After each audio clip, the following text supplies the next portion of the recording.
जय हिंद साथियों, नमस्कार। आप सभी का कानून का रास्ता यूट्यूब चैनल पर बहुत बहुत स्वागत है।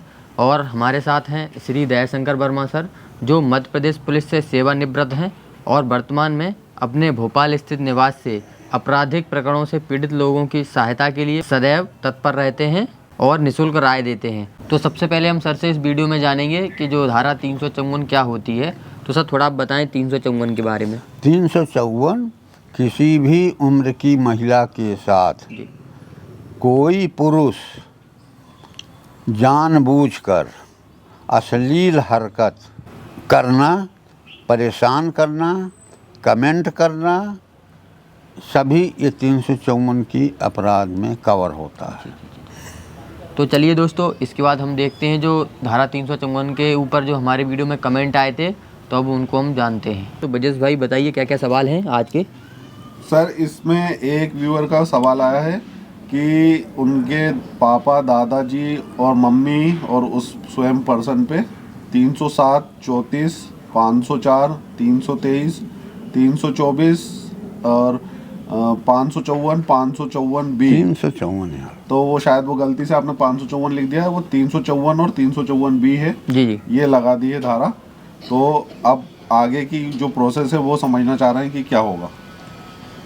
अगर 307 की धारा लगी है जी। सबसे बड़ी धारा ये है, इसको कहते हैं प्राणघातक हमला। हाँ, प्राणघातक हमला माने 307 सबसे बड़ी धारा लगी है। इसलिए नीचे की और धारा लगी हैं, जैसे 324, 323, 354।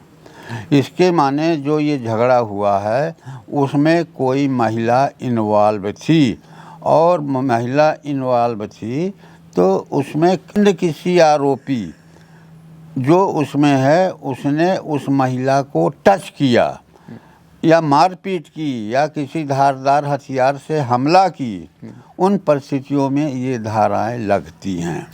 और इसकी investigation as soon as possible होती है। मेडिकल करा के चोट की गंभीरता देखते हुए उस हिसाब से पुलिस केस रजिस्टर करती है, इन्वेस्टिगेशन करती है और चालान न्यायालय के समक्ष प्रस्तुत करती है। तो सर, अगर ये केस झूठा भी रजिस्टर किया जा सकता है क्या? झूठा तो हो ही नहीं सकता, क्योंकि ये मेडिकल सपोर्टेड धारा है। जी। 307 सबसे बड़ी धारा लगी, इसकी माने प्राणघातक हमला या हथियारों से हुआ है। तो फैब्रिकेटेड हो सकता है क्या सर, कि हमने fabricated? It is a matter of investigation. जैसे सेल्फ इन्फेक्टेड इंजुरी है जी। तो ये झूठा पाया जाएगा, तो जिसने ये रिपोर्ट की है उसके खिलाफ 182, 211 की कार्रवाई की जा सकती है। तो सर, अगर ये सही पाया जाएगा तो फिर ये 4 जो लोग हैं इन पर क्या? अगर सही है तो इनकी सबकी गिरफ्तारी होगी और न्यायालय में चालान पेश होगा। तो इनमें वही प्रोसेस होगा, पहले इन्वेस्टिगेशन होगी, फिर नोटिस होगा। यस। उसके बाद चालान पेश किया जाएगा। यस। जी, तो धन्यवाद सर। और इसमें सर सजा क्या होगी, मतलब क्या प्रावधान? कितने? 307 माने आजीवन कारावास भी हो सकती है, 10 साल की सजा हो सकती है। और वो जो 354 में लगेगी वो अलग सजा रहेगी क्या?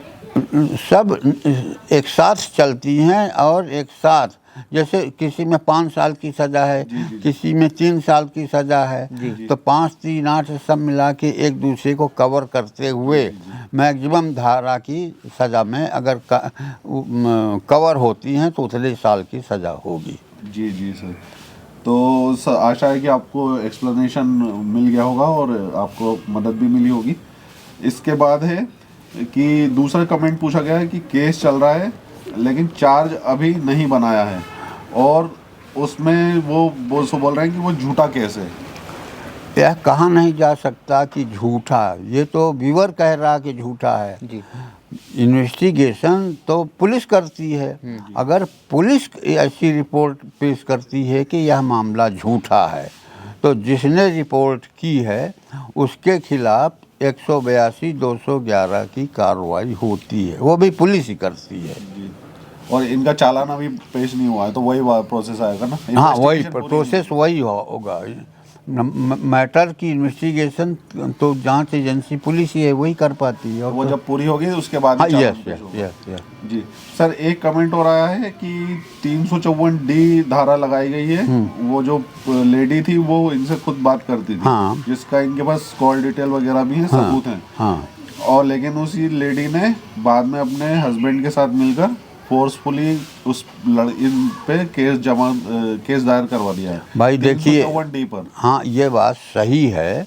पहले महिलाएं झुकती हैं, आकर्षित होती हैं या आकर्षण पैदा करके खुद किसी से बात करती हैं। जब ये बात खुल जाती है, उसके हस्बैंड को मालूम पड़ा तो हस्बैंड ने दबाव डाला, चलो पुलिस में रिपोर्ट करो जी।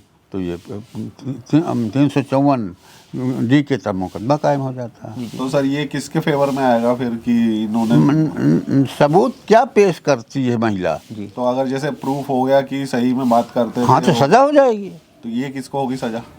अरे भाई, सजा तो केवल आरोपी को होती है। यदि झूठा मुकदमा होता है तो महिला के खिलाफ कार्रवाई हो जाती है। नहीं नहीं, जैसे वो बोल रहे हैं कि सबूत है उनके पास, अरे तो वो अगर बोल रहे हैं ना, वो सही निकले सबूत अगर, अरे अगर सही मिलेगी तो पुलिस उसको कलेक्ट करेगी, तो उसका क्या फायदा मिलेगा फिर? ये आरोपी जिन पे लगा है केस बरी हो जाएगा। अच्छा, तो वो पूरा ही बरी हो जाएंगे कि बिल्कुल पूरा बरी गलती होगा। होगी उसकी सजा भी मिलेगी? नहीं नहीं नहीं, पूरा। Now it is a matter of holy type investigation, how he was involve, जी जी जी अगर how the lady played mischief. जी जी जी। अच्छा है, तो वो केस ही रिवर्स हो जाएगा, यस यस पलट जाएगा, तो वो 182 211 हो यस 182 200। जी। आशा है आपको भी मदद मिली होगी।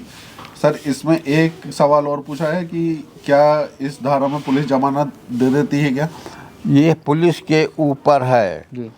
पुलिस के ऊपर है, अन्यथा नोटिस दे के चालान पेश कर देती है। वैसे 354 के किसी फिक्रे को अब जमानती नहीं रखा गया है, सब गैर जमानती अपराध माना गया है, जिसकी जमानत न्यायालय में होती है। जी, मतलब ये कि पुलिस थाने से उन्हें नहीं, जमानत नहीं नहीं मिलती, आपको न्यायालय से ही जमानत लेनी पड़ेगी अपने केस में। और इसके बाद है एक और कमेंट आया सर कि सर हमने IPC 326 का केस किया है और सामने वाले ने क्रश केस किया है 354, तो क्या इसमें क्या मेरा केस उससे बड़ा है? बड़ा और छोटे का सवाल नहीं है, काउंटर केस है। जी तुमने हमारे खिलाफ किया, हमने तुम्हारे खिलाफ कर दिया, जी जी जी ये काउंटर केस है। अब बात आती है कि एग्रेसर कौन है, जी कि एक तरफ का केस ड्रॉप किया जा सकता है, बशर्ते ये सिद्ध हो जाए कि अग्रेसर कौन है।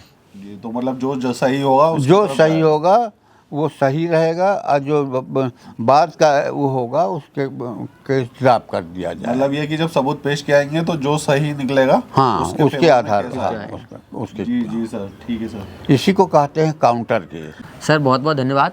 के वीडियो में हमने जाना, जो आप लोगों ने कुछ कमेंट किए थे उनके हमने जवाब दिए कि आप क्या कर सकते हैं और क्या नहीं। अगर आपका भी कोई कमेंट है तो आप भी वीडियो के नीचे कर दें, हम कोशिश करेंगे जो आपका कमेंट है उसका भी जवाब देने की। तो चलिए दोस्तों, मिलते हैं अगले वीडियो में, तब तक के लिए जय हिंद, वंदे मातरम।